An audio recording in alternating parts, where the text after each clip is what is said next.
a regular meeting of the Batavia Board of Education on August 22nd, 2017 at 7:04 p.m. Kathy, could you please call the roll? Baby Barr. Here. Blakely. Here. Dremel. Here. Dryden. Here. Gaspar. Here. Locke. Here. Lowe. Here.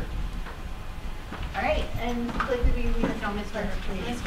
Lowe is going Oh, I keep forgetting who's doing what tonight. I'll do it. Mr. Lowe. I pledge allegiance to the flag of the United States of America and to the republic for which it stands, one nation, under God, indivisible, with liberty and justice for all. Small apology for our little bit of shuffling. We had a really good board workshop before this meeting, and it was going so well that we had to kind of rush to wrap it up. So we're here, we're present, we're ready to do business, but thank you for your patience. Dr. Hitchens, are there any items to be added or removed from the agenda tonight? There are not. All right, then I would like to start with our celebrations. I would like to invite Sue Gillerlane. She's going to bring up our 2017-18 BPS 101 Communication Department interns.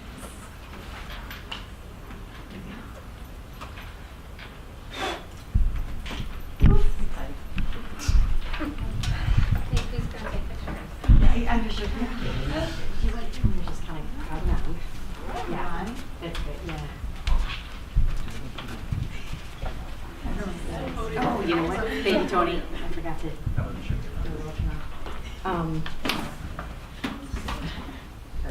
Okay, so tonight I am super excited to be celebrating our new batch of communication interns this year. And you know what? The communication, our department is really, it's all about community building. And what a better way to do it than with students. And that's kind of the whole point of trying to put together an internship program, is to get the voice off of us and let the students tell our stories, and through photography, video, social media, whatever they're really interested in. It's all about them. Just to kind of give you a little bit of background about the internship program, it started last year, and this is year 2. We started with 4 students last year, and now we're up to 10. We're missing 2 tonight, but it's exciting. You know, it's really cool to see these guys grow, to see what they're doing, and learning, growing, writing, getting into videography, social media,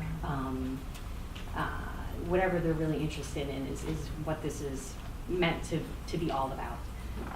Some of the duties that our students will be doing this year include writing stories and spotlights of our students and staff members, writing scripts for It's News to Me, and then they're going to be presenting at BATB, and they're going to be photography at events, and Grace Ward, who's here, already did a great job at Cornboil, and Dessa Babowski did some video work, so we're going to have her doing quite a bit of video this year. We will be having the interns do a lot of our help for the BPS 101 Pride, and putting together those, the lineup of our BPS 101 Pride Twitter hosts is what we call them. And they kind of know this, I just told them, but I really want them to start an Instagram account this year. Show me how to best do an Instagram account, and then have them manage it. So I'm super excited about that. What I would like to do now is actually have everyone introduce themselves, tell what grade you are going into, or you are this year, and then share what you'd like to get out of this experience this year. I'm Xander. I'm a sophomore, and I'd like to get some writing experience out of this because I'd like to be a sports writer when I grow up. I'm Grace. I'm a junior. I love taking pictures, and this year I'm especially trying to get as involved in the school as I can. So the idea of going to events, taking pictures, sounded perfect to me. I'm Elizabeth. This is my 2nd year in the internship. I'm a sophomore, and this year I'm hoping to get more photography skills and meet new people around the school. I'm Frankie Hart, and I'm a sophomore in high school right now, and I'm really into journalism writing, and I just wanted to get a lot more experience and connect with the students. I'm Lauren. I'm going to be a junior, or I am a junior. And I just want to be more involved with the community and improve my writing. I'm Dessa Babaski. You probably know my sister Addie. I'm a senior this year, and I've been in video productions 1, 2, and 3, and I'll be in independent study second semester. And so I just want to get better and have a wider range of videos instead of music videos, which I usually do for class. So just get more experience. I'm Brooke. I'm a junior, and it looks like a really good opportunity to get more experience into something I'm very interested in, and then be more active in the school. We are missing 2 students tonight, and one is Sarah Hager, who's a returning intern. She was phenomenal last year, and she's actually going to be our captain of all of the students this year. She's going to help me out with the management of this at the ground level. And we're also missing Alexa Andrews, who is new, and she is a junior. So you'll notice that there are quite a few cross-country girls up here. Because my daughter might have helped out a little bit in that, but I also, I got interns from English department recommendations, and there was an application out there, so anyone could participate in this. And I got quite a few, and I now have 10, so I'm super excited about it. I wanted to point out one last thing, and that is that our interns, just so you kind of know how it works, is we meet twice a month, and we have a Google shared editorial calendar that we go over, and that's kind of our guide throughout the year. And so we'll be using that, and you actually have a copy of this, so you can kind of follow along too throughout the year of seeing what we're up to. This editorial calendar shows what we're doing in Neighbors Magazine, what we're doing in BPS 101, what we're doing in social media. So it kind of shows you, kind of lays out the year and some of the events that we're covering and some of the events that are happening in more real time. So I'm super excited. I'm really happy that you guys are part of the team, and welcome, and I'm so glad to celebrate you guys tonight. So will they have to renew again for next year if they want to be in the program again? Yes, that's how I did it last year. Last year was the first time, but I did make them go through an application process. This year I'm going to do the same, just so I can vet students out and see what our needs are. I don't know how it's going to go with 10, because they started with 4, so we'll see, but it seems like a great group. So. And then are they only doing stuff with the high school, or are they going to the middle school or the grade school? Well, based on their schedules, that's going to be the tough part, because they're not going to leave unless, they might have a senior resource or something, but I want them to get as much experience as they can, so I'd like them to get to the elementaries and the middle school, because again, I don't want it just to be my voice. The whole point is we like to get more feet on the ground, and I want them to tell the stories, because they know what's going on better than I do. So even if they can't get to the elementary schools or the middle school, they might know stuff that I don't know that's going on, so that we can feed each other information in our meetings. So that's great. Thank you. Any other questions? You can ask them questions too. Anybody super pumped about social media analytics? Yes, we are going to learn about that. We might actually learn more from Mr. Beaver about that. So. Anytime. Yeah. You know me. Yeah, and if you ever want to come to one of our meetings, feel free. They're actually really fun. A lot of brainstorming. Well, that is super exciting. We'd love to see you guys out doing these real life things. We're a board who gets really excited to hear what students are doing. So thank you guys for coming in, and thank you for taking on this job. We're Mrs. Gilliland's always telling us, and then there were pictures from the interns, so we're always looking at that. So go out and wow us this year. Really talented. Yeah, Elizabeth is a return. She was with us last year. I don't know if you guys remember Elizabeth Shiver, some of her photos. Mm-hmm. Oh yeah. Pretty amazing. Yeah. It's crazy, really amazing. Well, thank you guys so Good much.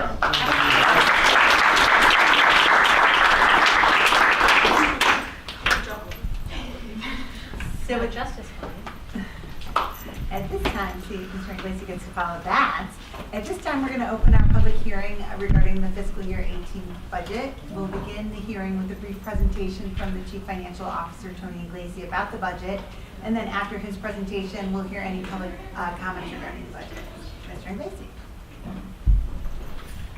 So, budget was initially presented to the board last month.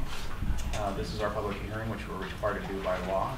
Hear from the public and from the comment. We'll officially adopt the budget next month at our meeting in September.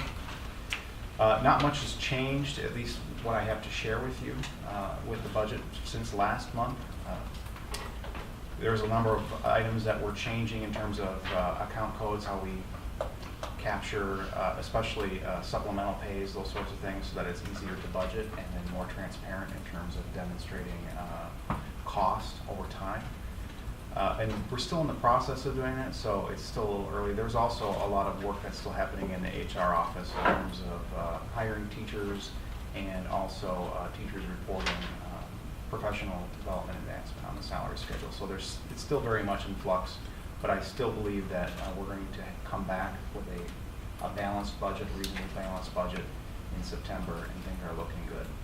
In total, the budget for the year is $104.8 million as it stands right now. That includes a little bit more than $15 million in what we call on behalf payments for TRS that the state makes. We don't necessarily see that cash. It goes straight from the state of Illinois to TRS, but it is paid on our behalf, so we reflect it in our budget. So in all actuality, the amount of cash that flows through the district's accounts is about $90 million, or will be about $90 million this year. You're going to see a slight decrease in general state aid if the old formula continues forward, but as the budget stands, that old formula can't be carried forward, and the proposed formula looks like it's going to die. That bill, it looks like it's going to die at this point. Who knows what's going to happen, but until there is a bill that passes, we will not be getting general state aid. We're going to be in halfway decent shape. We have enough cash on hand to make it work, but there are a number of school districts in the state that cannot, and their doors will, at all likelihood, close if they don't have some sort of mechanism for funding general state aid within the next 30 days, I would imagine. We did receive the third of 4 categorical payments probably about a week ago at this point. And that was very good. That meant that we ended fiscal 17 with the categorical payments that we'd expected. If you recall, there are 4 categorical payments in a year. We always budget for the 4th one in the next fiscal year, so we only need to receive 3 to receive all of our state funding. So we're in good shape there for last year. We expect overall, even though general state aid in fiscal 18 will go down, our funding with some other areas, especially with transportation, will go up a little bit. Our reimbursement for transportation will go up slightly, so I expect that overall state funding, categoricals, those sorts of things will be flat.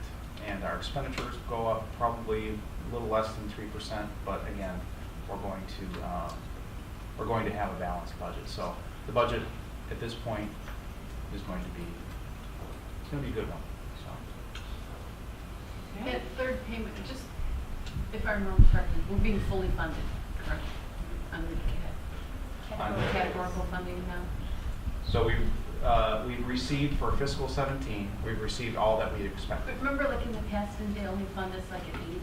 Yeah, the prorations. The categoricals are still prorated, and each one varies.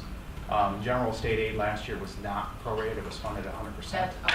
That's and for this, but we don't know. We don't know what that new formula is going to be. I used the old formula in predicting what we were going to receive for fiscal 18. The new formula that they were proposing it was about, I think the difference for us was about $60,000, so not worth mentioning. It's just a guess. Yeah, so we'll see what happens there.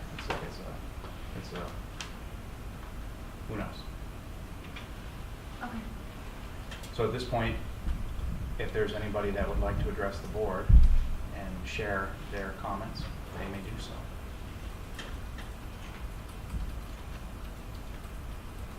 Okay, then no other board questions on the budget? All right, then that concludes our public hearing for the fiscal year 18 budget. And as Tony mentioned, action on the budget will be taken at the September board meeting. Next item on our agenda, we did not have anybody that wanted to make public comment. I'll just confirm again, was there anybody in the audience who wanted to make public comment tonight? Okay, thank you. Then I am going to invite Mrs. Amy Biancheri, the president of the BEA, to take Thank you. How's your week going, Amy? My week's going great and scary all at the same time, but great with the students. The students are wonderful, so it's a great first week. And I heard, Kathy, did you get a job as a math teacher? Tomorrow. We're very excited for you. You'll be living the dream too, so. Yeah, I actually, this was my last item, but I'm going to make it my first item because Tony was talking about it. So we'll do the political piece first. But, you know, Tony alluded to the fact that the SB1, the school funding bill, is in trouble right now. I have to say, because the bill passed, the House and the Senate, then the governor vetoed it, then the Senate overrode the veto, and now it's sitting in the House waiting. So if you have not contacted your state representatives, particularly the ones who voted for it in the beginning, and the ones who voted for the budget, you really, if this is an emergency, you need to contact them right away. So there are easy ways to contact them. You can email them, you can call them, but there are rallies going on in Springfield for this right now because there are a lot of schools, he's right, that aren't going to be able to open their doors, but we can't afford it either in the long run. So we need to pass a school funding bill. So anyway, that's my political speech of the day, but honestly, it's real timely, so call in the next day or two, call again if you've called before. They listen to their constituents, so. All right, so anyway, I did have a great first week back. BEA is really excited, we're raring to go. My personal classes are wonderful, all my kids are great, so as per usual, you know, I have good kids. We do hope we have a vote on our tentative agreement tomorrow before and after school, so we're hoping that we ratify. We'll see tomorrow. I don't even want to hazard a guess, but we're hoping. And I was really happy to see the district-wide focus on social emotional learning, and it was really a proud moment to see how every staff member in the district, from BESMA members to BEA to exempt to admin to the board, are all on board with the whole idea of actually taking time and focusing on that on opening day throughout the year for our All Day Institute Day, and it's really meaningful. So as you know, the BEA has been working really closely with the IEA and with the district to address social emotional needs with the ACEs, the Adverse Childhood Experiences, and the trauma sensitive school districts and resiliency PD and training. And you may have noticed the IEA sent a film crew yesterday. They are making a film to use Batavia as an example for the rest of the state in the work that we're doing with social emotional learning and resiliency. And they're going to be coming back throughout the year, and then Sue is going to be highlighting some awesomeness that individual teachers are doing in buildings. And then they're going to show that film to all of the delegates at the Representative Assembly in the spring in Chicago, but also throughout the state to all the local presidents, because we really are setting an example. So it's something that you guys should be proud of, we're really proud of, and that's super exciting. The other thing that I wanted to mention is we were just invited this past week, so I still need to really talk to admin about it. More specifically, there is an all-day training on November 8th by Jim Sporleader. So how many people did see Paper Tigers in here? Jim Sporleader is the principal from Paper Tigers. So he's been working a lot with IEA. They invited like a few select districts to do this, and what his training is he will spend all day training the admin and certain staff at like one school so they can make an actual systems-wide trauma-sensitive school that they can then sort of replicate in other places in the thing. So it's more of a systematic approach. So I'm hoping that we can work that out because there is a big grant from the NEA that helps pay for it, so it's like super minimal cost. Anyway, that's that, and then I think that's actually all of my specific notes on here, but we do want to thank you for the work that you do, because we know that it's hard work and it gets difficult in difficult times, especially now with the finances being what they are, and with the state being what it is and the national scene looking like it is. So everybody wants to do the best job that they can, so we'll continue to do ours. But thank you very much. Appreciate it. Have a good start of your year. All right, next we're going to ask Mrs. Blakely to welcome our newest ambassador. Welcome, Chris To the front, Theros. You please. need to be sworn in. Come on up. You thought I was joking. when I said It's a real thing. that. Welcome. Raise your right hand. I state your name. I, Chris Theros, Sorry. Do solemnly swear do solemnly swear that I will faithfully discharge the duties that I will faithfully discharge the duties of Student Ambassador of the Board of Education of Student Ambassador of the Board of Education of Batavia Community Unit School District 101 of Batavia Community Unit School District 101 in accordance with the policies of the Board of Education. in accordance with the policies of the Board of Education. I further swear that I further swear that I shall encourage and respect I shall encourage and respect the free expression of opinion the free expression of opinion by myself and board members by myself and board members and others who seek a hearing before the board. and others who seek a hearing before the board. Yay! Welcome.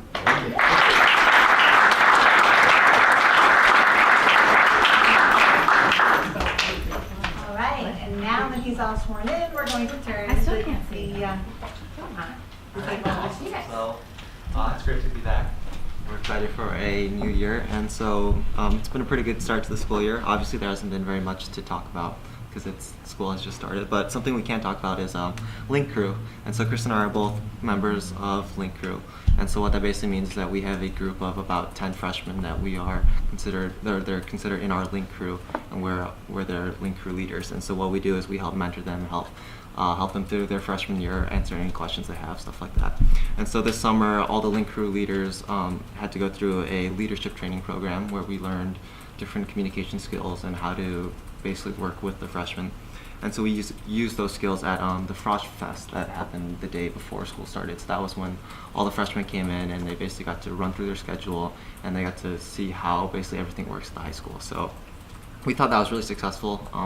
Personally, I got a lot of great feedback from it. All the freshmen that I asked about it said that they thought it was really helpful because they were able to see like where their classes were, or they were able to get more familiar with the building, because I know a lot of the freshmen were kind of like nervous about, oh, it's a big new school, right? So they got to be more comfortable with this. So we think that it was very successful.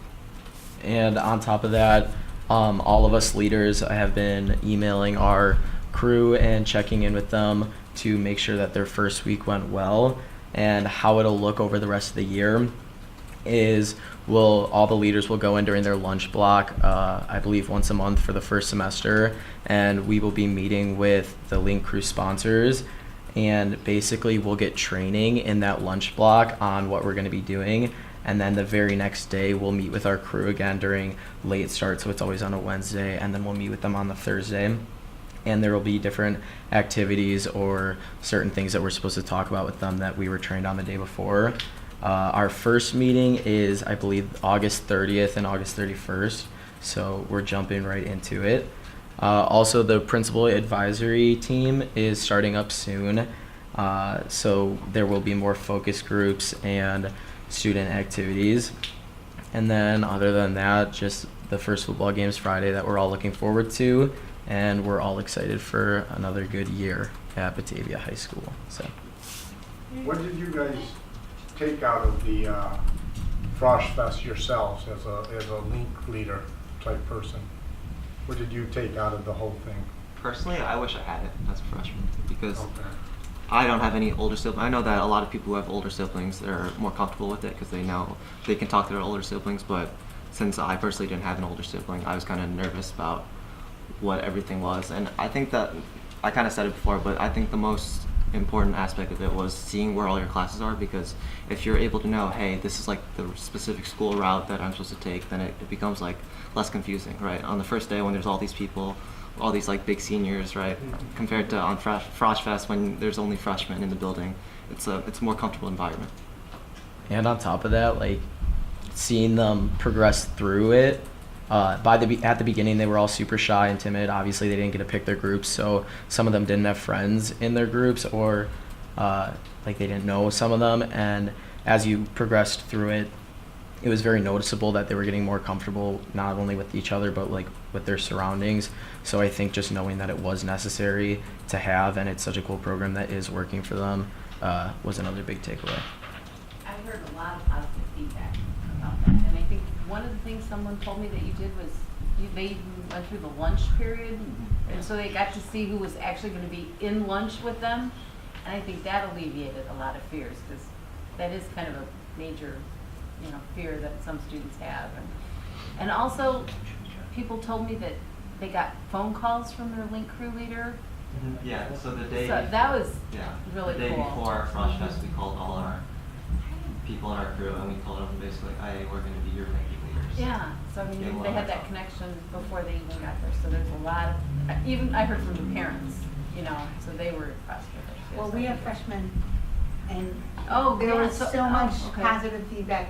The other thing that I heard that was, that I want to throw a shout out to our teachers is, I didn't realize that students were going to get to go to their class and meet their teacher. Oh, And I heard teacher a lot of really feedback. positive feedback about that too. So everything that happened that day was incredibly positive. Yeah. So it seems like you guys did a great job. Thank you, Dr. Smith. Thank you, And Link crew. Sarah Thomas, right? Oh yeah, Sarah Thomas was a big leader of that. So. Shelby Regis. Shelby.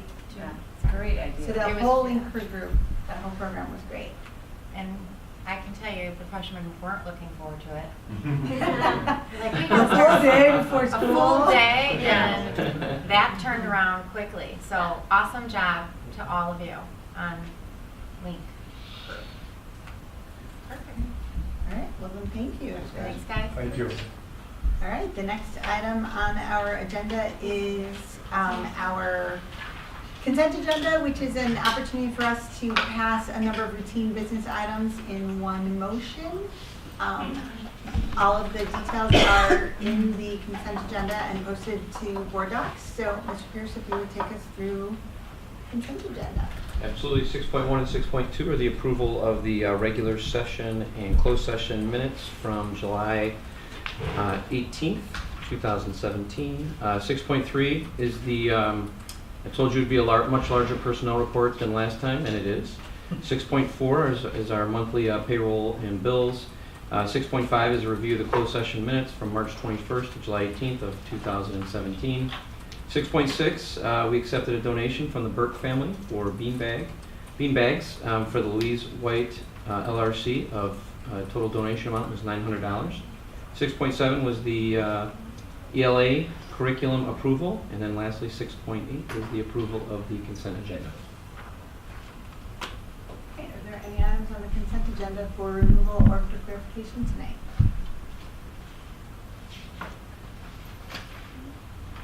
All right, then do I have a motion to approve the consent agenda as presented?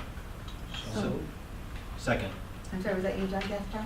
No, John Dryden. John Dryden, all right. Motion by Dryden, second by Lowe. Thank you. Kathy, would you please call the roll? Katie Barr, Yes. Blakely. Yes. Dremel, Yes. Dryden, Yes. Gaspar, Yes. Locke, Yes. Hill. Yes. All right, the next item on our agenda is reports. There's no other action on our agenda tonight. So Dr. Hitchens, would you like to take us through the reports? Sure, the first report is the FOIA report. We're required every month to show you that we are complying with FOIA, the Freedom of Information Act, so you can see the request that we received in last month.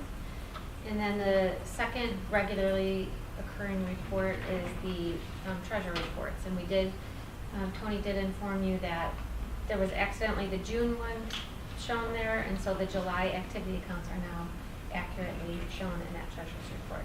And if you had any questions. Got a couple. What do we know about the Chicago Lawyers Commission for Civil Rights? And where they're coming in here? I mean, do you have any background on them? I'm just curious as to why they would have asked for what they asked for. Right, it was Oh, not for something FOIA. that was, it was not FOIA. something Yeah, that I'm was sorry, beginning I'm the talking about treasurer's FOIA stuff. report. Okay, I was like, I didn't see them on our. Yeah, it was not something that was directed at us specifically, it was a wider net that was cast. So many districts. is that Somebody what you're working saying? on a project I see. from, that, it might have been an intern working on a project. Okay. Thank you. think that's actually, well, there's two things that are listed in there, the Chicago Lawyers Commission. Right. They didn't ask for the janitorial and custodial services, that was another vendor. I thought that was awfully different in Yeah. style. They only asked for the code of conduct. No. Sorry. So they don't. confused easily. I wondered how those two were connected. They're not. Okay. That's my question. Student labor.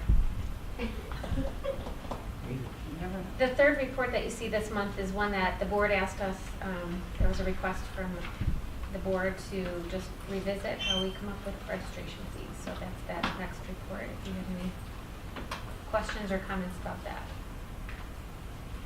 I think Chris and I have some stuff we want to throw out in terms of discussion. I don't know if... You want to start? No, I want you to start. I want to follow.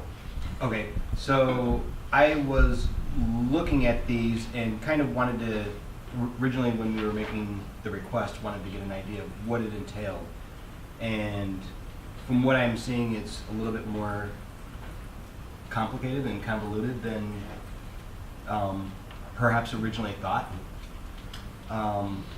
But my end goal is, I think we as a board, I would like us to seriously look at this and see if we can find any cost savings for parents and what is the best way for us as a board to do that. And since this seems to be broken down into categories, perhaps it would be best for us to do so one category at a time and over time. Obviously, this is not something that we can fix for the fees that we just paid, but we hopefully can go through the review process and perhaps come up with some cost-saving measures before next year. As an example, looking at the fees that parents pay for just supplies from teachers' list. You know, whether or not we can, you know, is it practical to have some type of consistency between third grade at one school and third grade at another school, or do we want to have some type of cap? Or if we see there is an item, for example, one that I'm aware of because my son just had to buy a graphing calculator, is that we have a very specific brand, and whether or not we want to reconsider either allowing other brands or encourage teachers to pick the cheaper brand and use that one. Those are the types of things, but I think that this is probably a longer discussion than one we can solve tonight. But I think that there does seem to be space where we can make some progress. Well, I think you're talking about something that's completely different from this. Yeah, these fees don't take into consideration Yeah. classroom. Well, I mean, Well, it Well, talks actually, about- it they makes mention do. of If you it, scroll down on some of these, you know, one of the things that we pay course fees based on consumables in the high school and whatnot. And I'm just gonna add on to what Chris said. Something that I would like to see us consider down the road, and maybe it's not even possible, but I want to throw it out.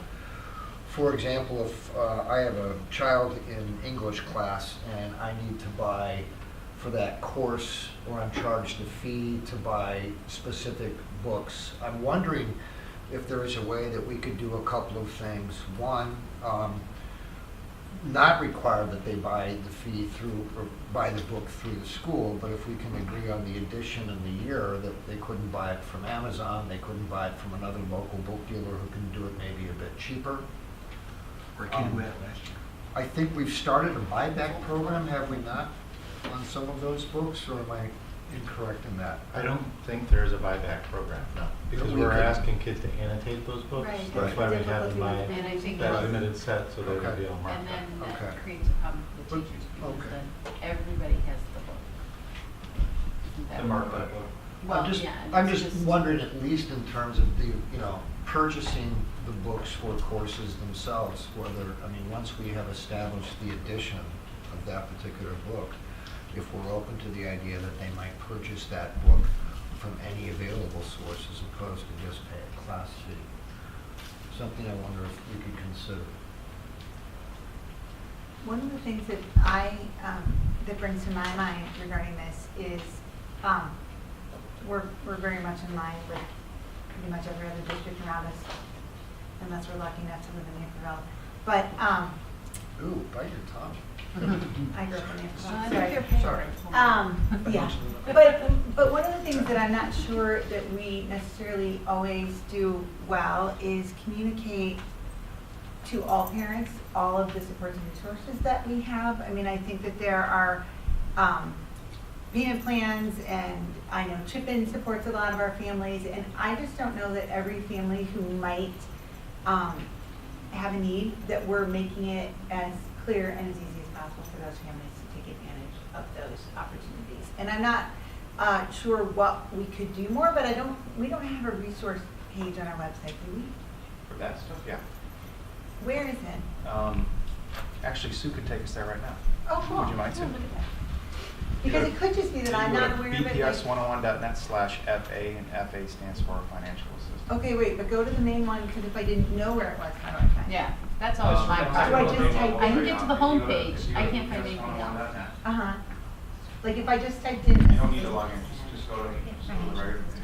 Just for that page should actually be /financial-assistance. Well, one of the reasons why we have it abbreviated is we have to write it in forms and people have to. Okay.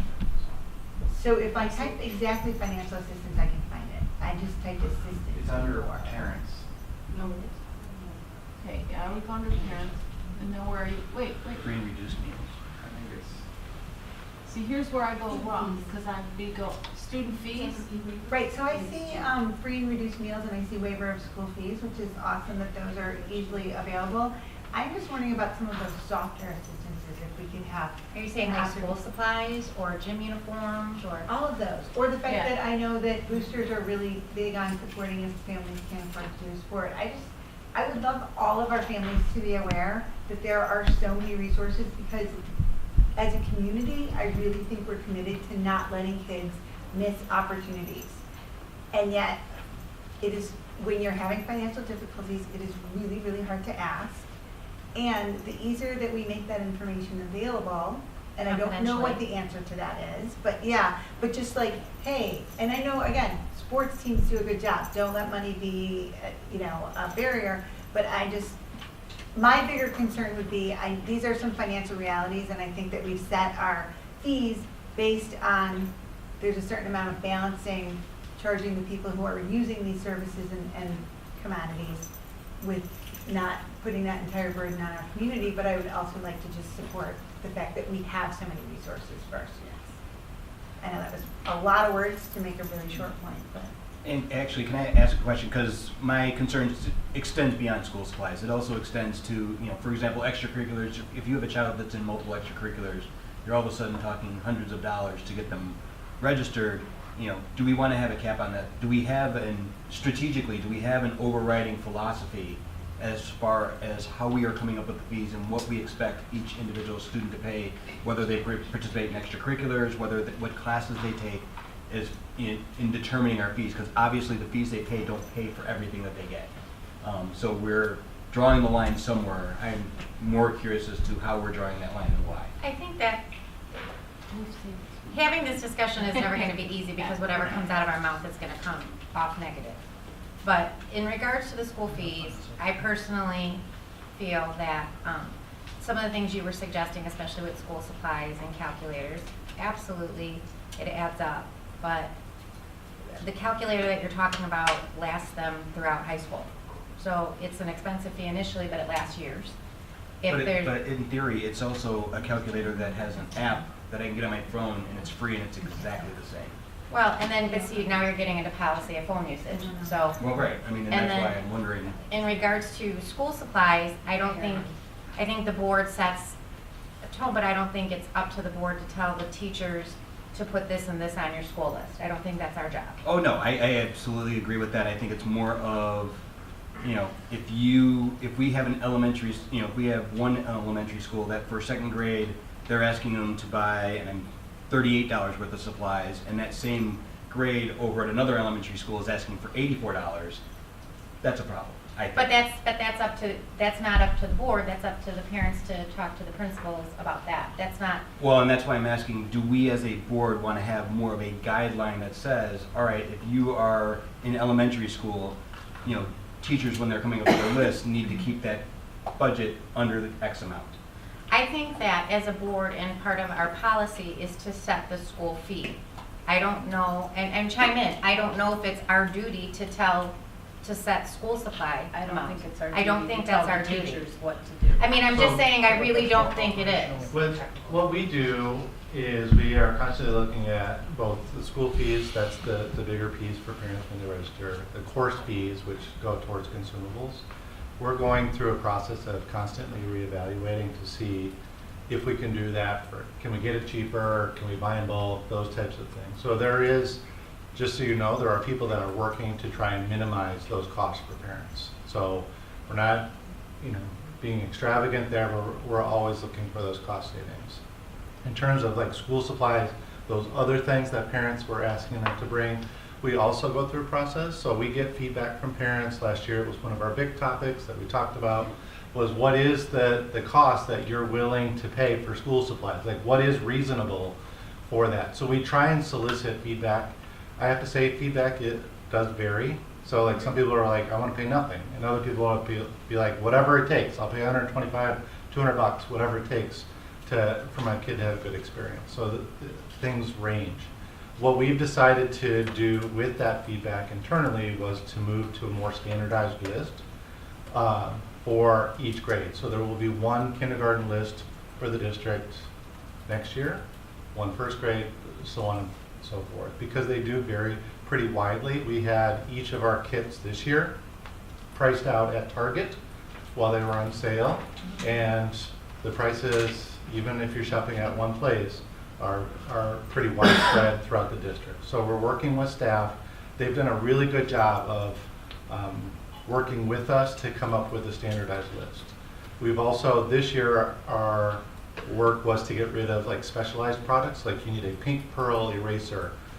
We can have preferences, but we're not going to require certain specific school supplies. So there's lots of processes going on behind the scenes, but all of those are directed for what we believe the board's direction was, which is to minimize cost to families. So those things do take time because we try and solicit feedback and try and find common ground amongst our different employee groups. So It's something else I always like to talk about because I think this sets our district apart, is that yes, extracurricular is extracurricular and that's up to the parents to decide, but our district also has payment plans.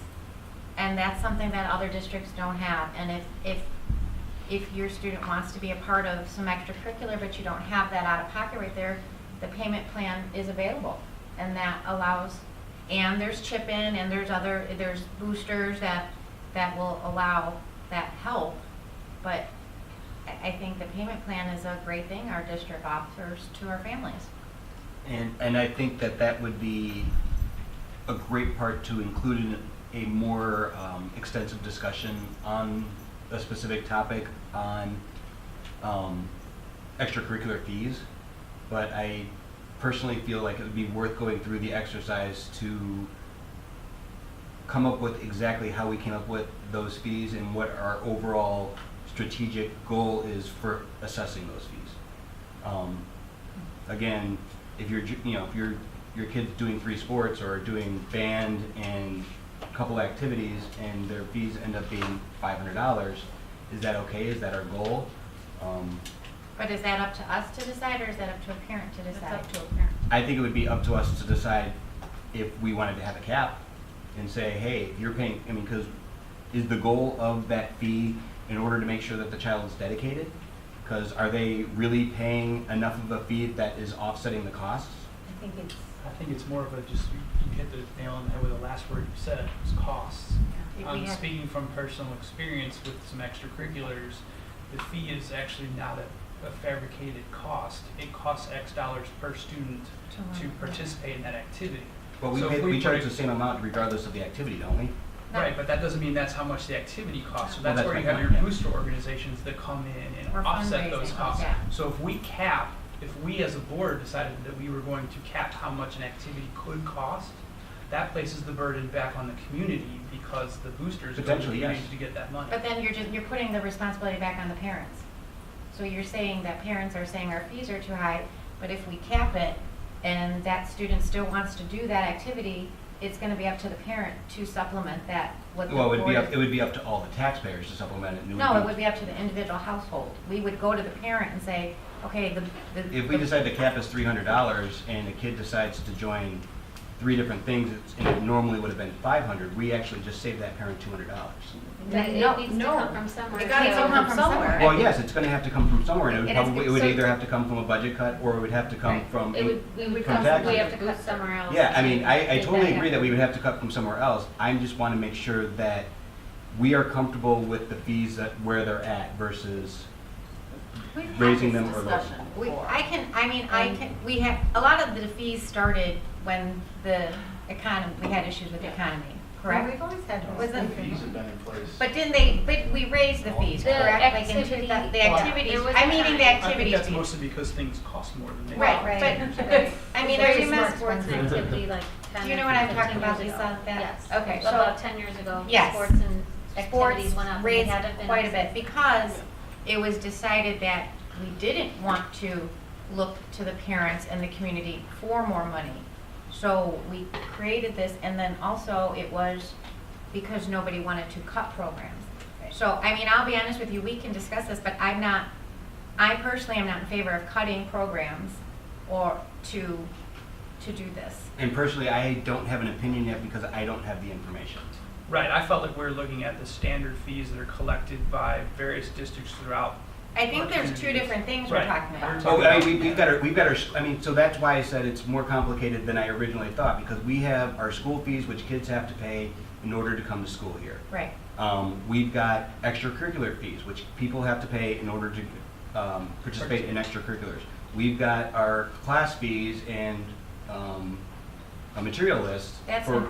that's. I mean, that is a separate expense. So all of these things add up so that at the beginning of the year, or even if you're paying over time, you've got a large chunk of money that you've got to fork out in order to give your kid the education that they want. And that's our goal in Batavia.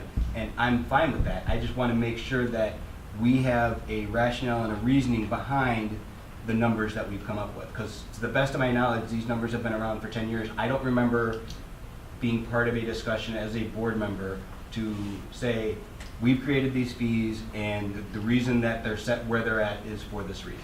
Well, you weren't on the board. You Well, I mean, that's why I'm saying. And I'm saying, But it was all right, just is it a time to few years revisit ago. that? Do we have the resources to maybe get an accurate, or not accurate, but a cross-section number of what students in ranges pay in full to be actively engaged in their educational experience, both inside and outside the classroom? So do we have, as a resource, could we pull, like, we have 40% of our students, but probably at BHS it's going to be astronomical. We have 80% of our students who are engaged in 1 to 3 extracurricular activities with an average cost of X. Plus they're also taking this level of course load that has these extra course fees that average out to X. I would like to get a picture of what it costs a regular kid, or actually a cross-section of How are kids. you gonna decide who? Well, the cross-section of kids in this district to find out how much, yeah. Here's our low-end students' costs, here's our mid-range student costs, and here's our highly involved students. I can tell you this right now, I just looked it up, because all of the electronic transactions that have happened for registration since August 1st, or I think this year was August 2nd, whichever. The average cost of an item that students paid was $40.86. The average amount that was paid for the number of students that registered was $274. And so that would include all registration fees, all course fees, and participation fees. All That's prepaid, across the district, prepaid right? participation. Prepaid participation. Because I know some don't pay Some until their might pay, sports if happen. they were paying, if they were playing a fall sport, they would be probably in there. If they were paying a winter sport or a spring sport, maybe not. And Some that do. fee can also be divided by 9 months, correct? That's right. And so I do have. What's the high end?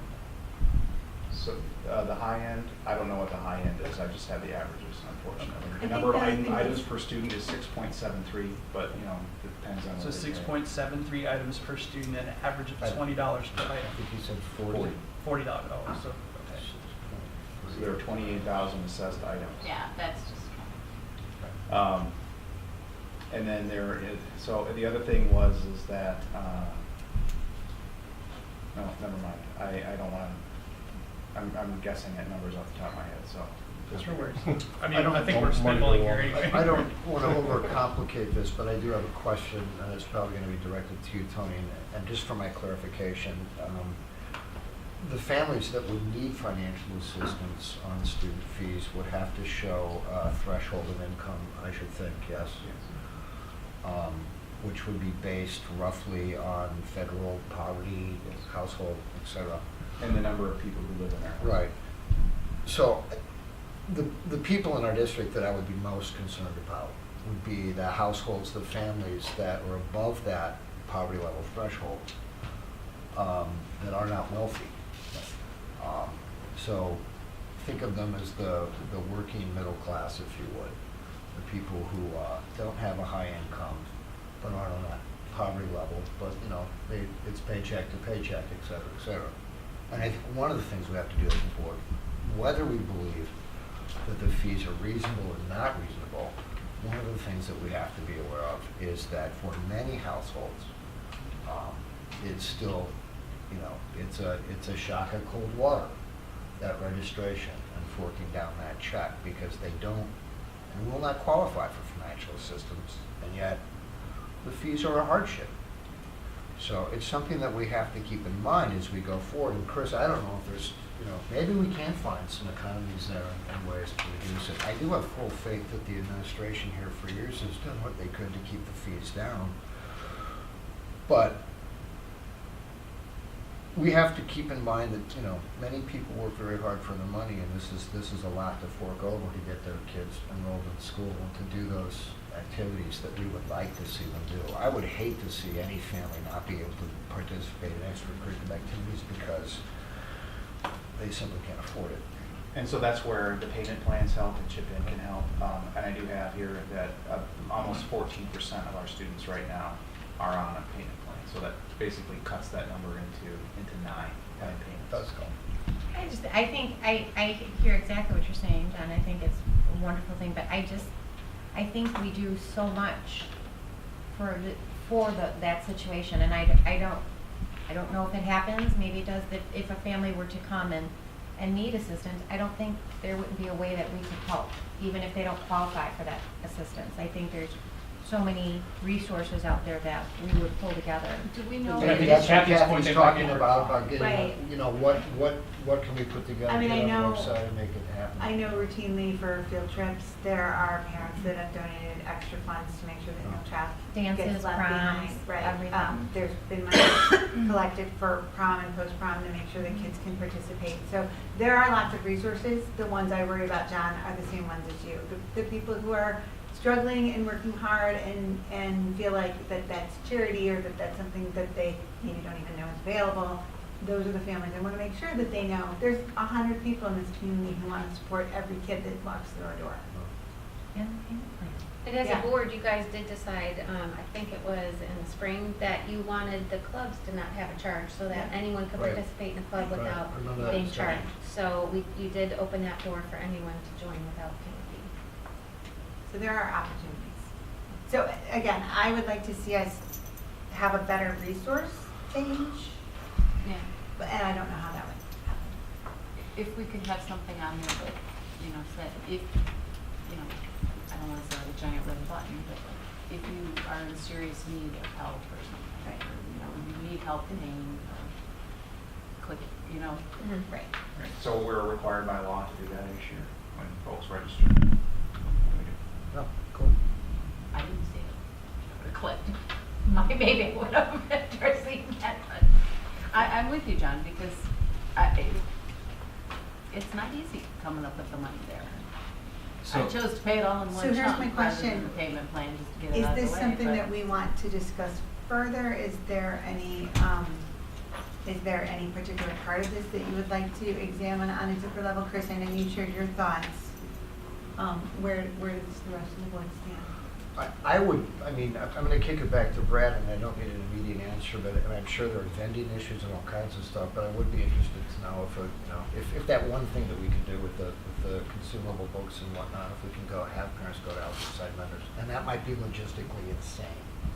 I don't know. And maybe We John, can definitely I think what I'm hearing, Kathy, is that the board has kind of a two-pronged approach that they're looking for communication around this issue. So one is our duty to communicate what is actually going on to reduce costs, because that's what we believe our charge to be. So we'll be better about communicating what's actually going on as it goes on related to that. And then the other is communication so that people are kind of the public-facing side is if they need assistance, they know where to go to get it. So that's what I'm hearing. It sounds like you're working on the school supply list. School supply list, course fees, those things are all in process. I just need to work the process and then also be thoughtful in making sure that the board is informed and then the community about the actions that are going on related to cost reduction in those areas. Because I think it was touched on, although not specifically, we haven't raised our participation fees for a decade. So that's a really positive thing that we're kind of not really taking into account. We've done everything we can to freeze that. And if we can continue to do that, I think it's a step in the right direction. And we just don't always even realize that we are containing costs. Well, looking at across, compared to our benchmark districts, in our other districts here, I think we are in line. Yeah, we're definitely in line. Never the lowest. Keep my crack about it. All right, so then Brad, you will just add to some more regular communication to the board, and then at some point you maybe can talk to us about how we can make those resources more readily knowable to our Yeah, we'll community. circle back on both of those, and then once you see that, the work that's going on and the work that we're going to do to communicate better, then the board can decide where it wants to go from there. Does that work? Yeah, the only thing that I wanted to add is, Of course you. I don't know, I mean, obviously a decision was made before I came on board, and Fine. obviously that's perfectly okay. Couple. I assume that there was a board philosophy as to how those numbers were come up, and if it's not time to discuss it now, how often should we revisit it to say, hey, this is still meeting our philosophy? I don't know that we ever had a philosophical discussion. I believe those were always very, very practical discussions about these programs are really expensive to run, and where is that number balanced between helping support those programs and not burdening our families. Would that be a mischaracterization just from those who have some history with I this? mean, it's part of our strategic plan. It's a part of our policies. So yeah, I don't think there was an overarching philosophical attitude other than we're always trying to offer the best programs possible and burden our families as little as possible. I mean, I think if fees were needing to be raised, that's something that would be brought to the board, and since they haven't, we haven't had to have the discussion. Yeah, So that's I think, actually probably it in a nutshell. I mean, I guess what your question is we haven't had that conversation because we haven't had to. So if next year somebody, Tony said we need to raise the fees to $200, that's when we would start having the conversation is, how do we feel about this? Where do we want to cut? Do we really want to raise it? Does it fit in our, And that does is it the fit in our plan, plan? actually, for next year. Oh, Way to go, I remember Tony. you mentioning that. Well, I mean, yeah, I do. When it comes to Chromebooks, like next year is Right. when the Chromebooks will need to be replaced, and we raised fees initially for Chromebooks, and then we lowered them because they were Right. paid for, and now it will be time next spring to raise them again to pay Right. for the new round of Chromebooks, and so that will be a hard discussion. And that's where I would say having an overall board philosophy on that would be, do we want to have constantly fluctuating fees, or would we rather have a set fee? We that had is- that discussion. Yeah, we did have that discussion right before you came on, probably. Oh, he was on, that was, Oh, were you on? yeah, we had that discussion. And we decided to lower the fee and then. Oh, Yeah. we had it specifically regarding the computers, that I remember, but I'm saying It was always, all the aspects fees were of left it. alone, we added the Chromebook fees on top of them, or subtracted them. We actually had. Yes, a I remember the lengthy discussion specifically on Chromebook fees. I'm saying that extends to every fee that we charge. The Chromebook fee reflects our registration fee, not every fee, just our registration fee. No, but he's saying he'd like to discuss it related to every fee that we carry. But it sounds like Brad had referenced that he already has a charge to try to keep fees on the Right, going yeah. down. Well, right, I mean, yeah, and if I think if we keep the consumables. community informed as to how we are trying to lower the costs and have somewhat of a philosophy as how we arrived at those fees, I think that is fine. I guess, being a numbers person, I feel like the philosophy doesn't drive the math. It's like, If the math is what it is. I mean, we're also not, Wonderful, I mean, could. but you also said we need to communicate to the community how we're trying to lower fees. We're not trying to lower fees, so I don't. We're think- trying to keep. We're trying to keep fees where they are. We're trying to keep costs low. Yes. No, is what- we're actually trying to keep costs where they are. If we start communicating that we're looking to lower fees, we're opening up something that's not happening right now, Chris. Okay, We're not trying to lower so fees. this is one of those circumstances where I don't think we're talking about the same thing. When I'm saying fees, I'm talking about the overall cost that parents pay in order to get their kids in school doing the things that they do. So I'm talking about all the fees inclusive. And I So think we the are rest of looking it for is- ways to control costs with Control costs. materials, and I think that that is good. Okay. So, and I think that that is a good board philosophy to have, where we are constantly looking at our consumables and making sure that we are making the best decisions. It's And I in think that's been our charge happening, we just statement. haven't been communicating. We Instead of haven't been saying, getting feedback on it. instead of saying philosophy, because it's not, it's part of our strategic plan, which Brad is, so connect it back to the, the charge he's working on. I would say that a philosophy and a strategic plan are the same. Okay, That so, the strategic plan represents the board philosophy. okay. So I guess that's the question is, Chris, are you asking for a deeper breakdown of how we come up with costs? Because the bottom line is, we have had this conversation, if we were to cut our costs, we'd have to cut programs.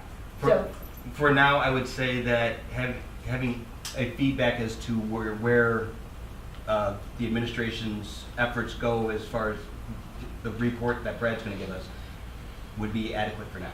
okay. And then And then we can revisit you can as necessary or okay. whenever. Yes. Everyone good with that? Chris is good, I'm good. All right. Then that was the last item under reports, so we'll move on to staff and board comments. Dr. Hinton, we'll start with administration. Fantastic. As a reminder to the board, on September 13th, we do have the tours. It's a public meeting of all the different facilities. The whirlwind tour of like 15 minutes per facility to get them all in one day. That's a Wednesday. It is a Wednesday, That's an so I know we 8. have so many people who are working on the board, but I know some of you are able to rearrange their schedule. I appreciate it. We will be taking off from here at 8:30, if you can be here by 8:25 to do a roll call. It is an open meeting. It is an open meeting. So anyone can come? Anyone They can can't come? ride the bus. Is there but enough they room on can the bus? meet us. There's not enough room on the bus They don't because have it's to the meet us at the activity school. bus, but they can meet us at the school. The second thing I wanted to talk about was opening day.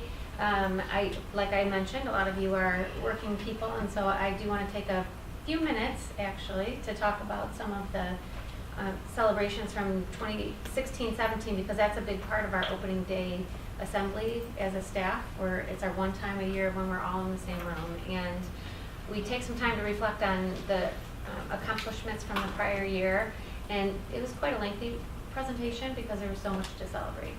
I do want to say that there's a lot of what we do that, Amy talked a little bit about the trauma-informed schools, and we know that there is the social-emotional learning that's going on, and wonderful opportunities that we're providing students, and all of those things are wonderful, but I am going to talk about the numbers for a second. I do want to talk about our assessments right now, because there is a lot to celebrate. With no notes. Let's see. We do give the MAP test, which is taken by 8 million users around the nation, and so we can have some comparative data, and we're doing a fantastic job at the middle school. The 6th, 7th, and 8th grade teams are at the 75th percentile nationally for both reading and math. That's huge. The 7th grade reading and the 8th grade math team are at the 90th percentile nationally, and there's a couple teams that are hovering there as well. You heard about the celebrations at the high school, so I won't go into a lot of those because they came from Joanne's class of 2017 report, but I think one of the greatest accomplishment was the 40% increase in dual credit enrollment and just preparing students for college in that way, and not to mention some all-time high ACT scores in reading and English, and students meeting all 4 college readiness benchmarks.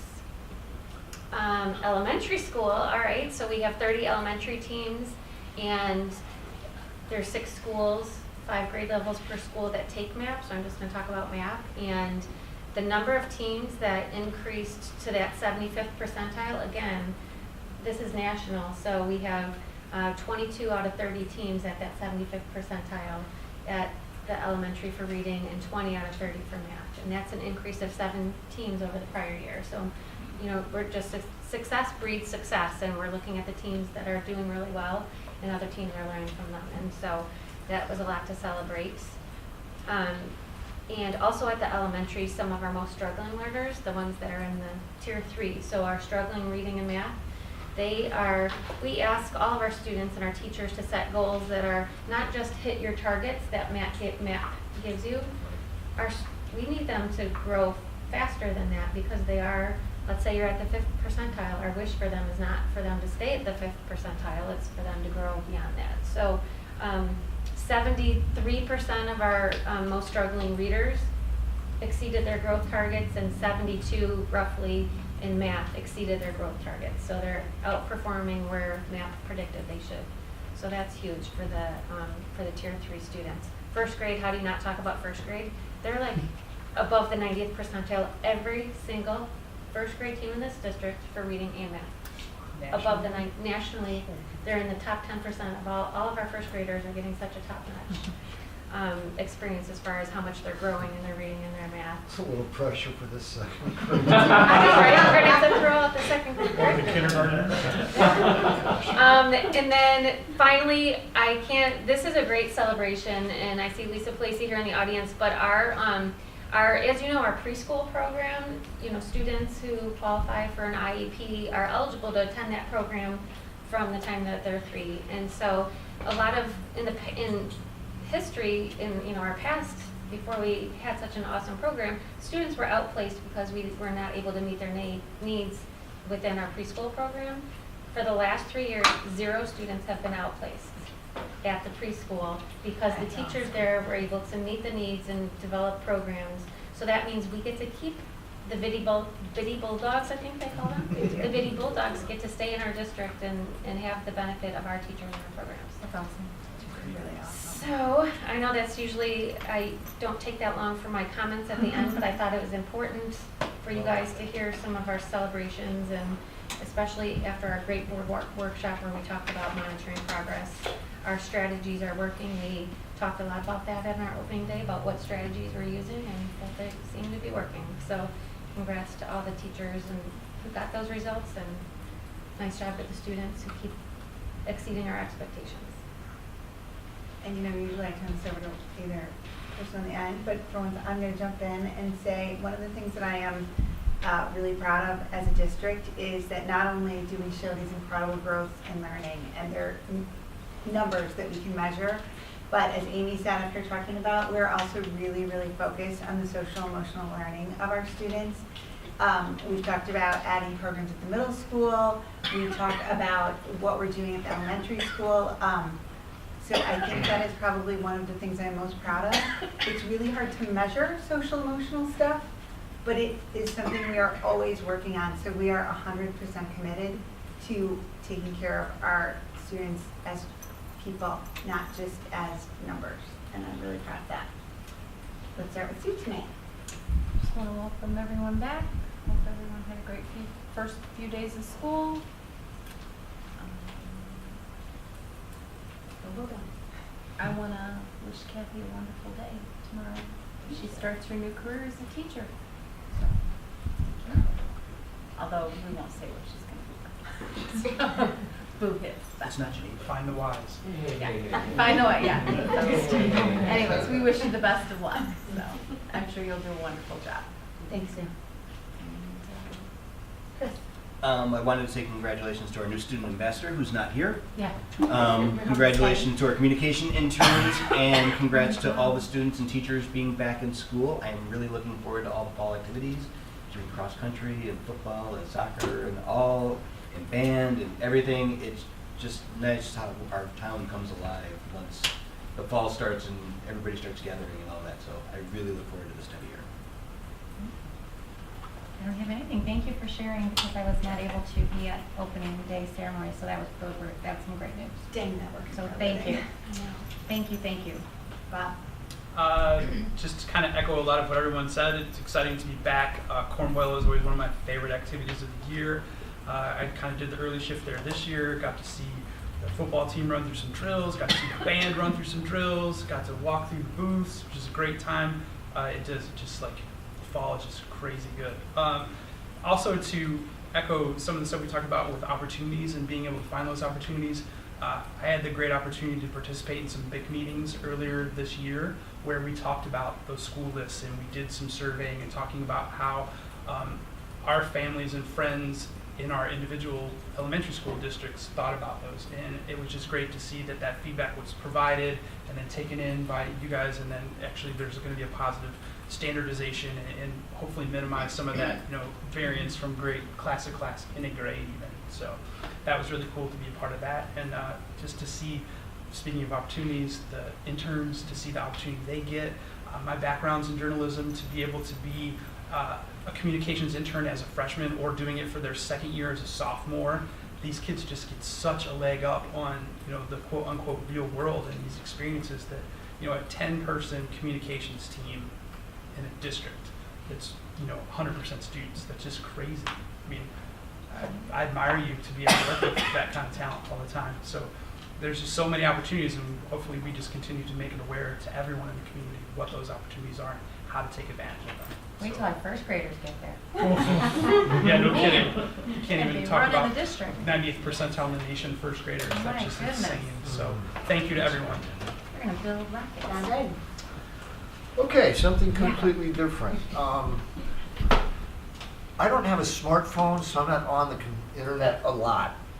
I'm an anachronism in that way. But I had probably 15 people sent me to my Facebook account a Batavia patch piece that discussed the fact that Batavia High School had been named a democracy school by the state of Illinois.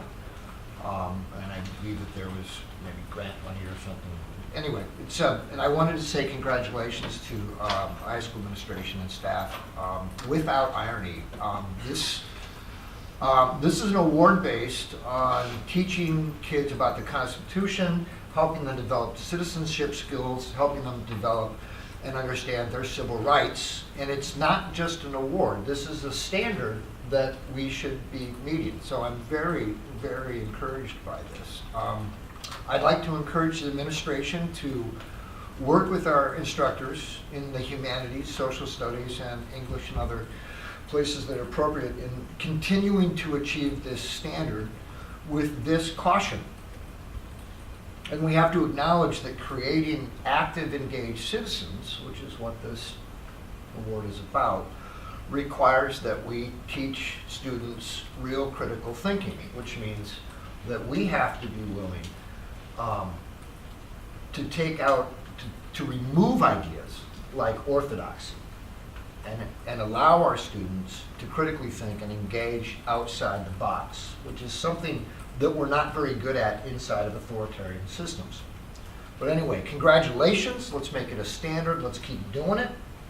And go Bulldogs. Thanks, John. John Gaspar. Thank you. I just wanted to say, like I always do, thanks for the emails and that. And we got a couple emails when we were in the workshop. So we are always getting them. So thank you for that. Thank you for the RJAC for getting stuff done for me. And I think I put Lisa in shock when I told her I didn't have to meet with her, but then I didn't talk to her finally, so I didn't want to ruin her week. We didn't want to ruin the streak. And I didn't want to ruin the streak, so we talked about a couple of things. One other thing, the Hall of Honor is coming up, and there's a list of people that are going to be inducted this year, the third annual. And if you went to the Hall of Honor, I don't have it in front of me, but tickets are $25. It's at the BFAC. It's October 5th, and it's a nice event to see former alumni and all that. And I'm not a Batavia. I'm not even an Illinoisan. I'm a Michigander, so I mean, I'm all for this, and that it, there's it's neat that we honor these individuals for what they've done, and it's not just sports. It's in business. It's in medical. It's in entertainment, and it's a wonderful event if you ever have a chance to go to it. So I want to put that out, and then I really want to say to my friend Kathy, and her and I go back and forth on this. I do wish you well for tomorrow, starting your first teaching job at the age of 29 at St. Charles East. You have come to the other side, the brighter side, the fun side, left the other side away, so you'll get now the real taste, at least what my perspective has been, or maybe John's has. So you're just getting your feet wet tomorrow, rookie. But I think you will do a very good job, and let's see if you can last 30 plus years like I did. And if you don't sleep tonight, if you don't sleep tonight, Since she's only 29. And even though Mr. Dryden stole my thunder, I was going to say go Bulldogs because of our former board member in the audience.